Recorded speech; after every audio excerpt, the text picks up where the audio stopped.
මේ නිල් අහස තියෙනවානේ. මේ නිල් අහස යටින් වලාකුළු පා වෙලා යනවා. එතකොට දැන් මේ වලාකුළු පා වෙලා යනවා, ඒවා රැඳෙන්නේ. හැබැයි නිල් අහස වෙනස් වෙනවා. එතකොට නිල් පාට තියෙන මේ අහස අපේ අවදිය විදිහට ගත්තොත්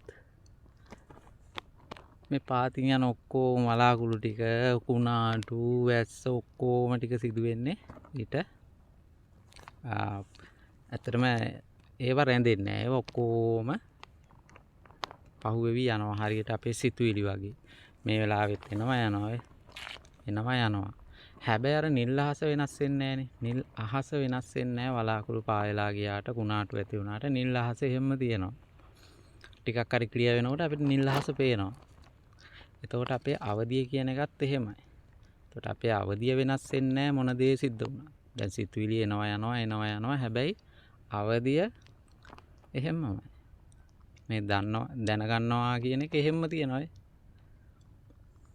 දැන් මේ ස්ක්‍රීන් එකේ මොන දේ ප්ලේ වුණත් ස්ක්‍රීන් එකට මුකුත් වෙන්නේ නැහැනේ.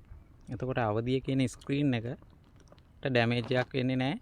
උඩ ප්ලේ වෙන දැන් මේ උඩ ෆෝන් එකේ මේ මම කතා කරන එක හරි ඔබ දකින ෆිල්ම් එකක් හරි ඒකෙන් තිරයට හානියක් වෙන්නේ නැහැනේ.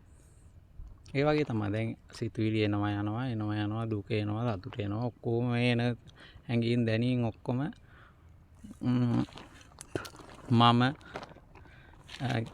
මනස මගේ ශරීරය ඔක්කොම ටික මේ ඔක්කොම වෙනස් වෙනවා.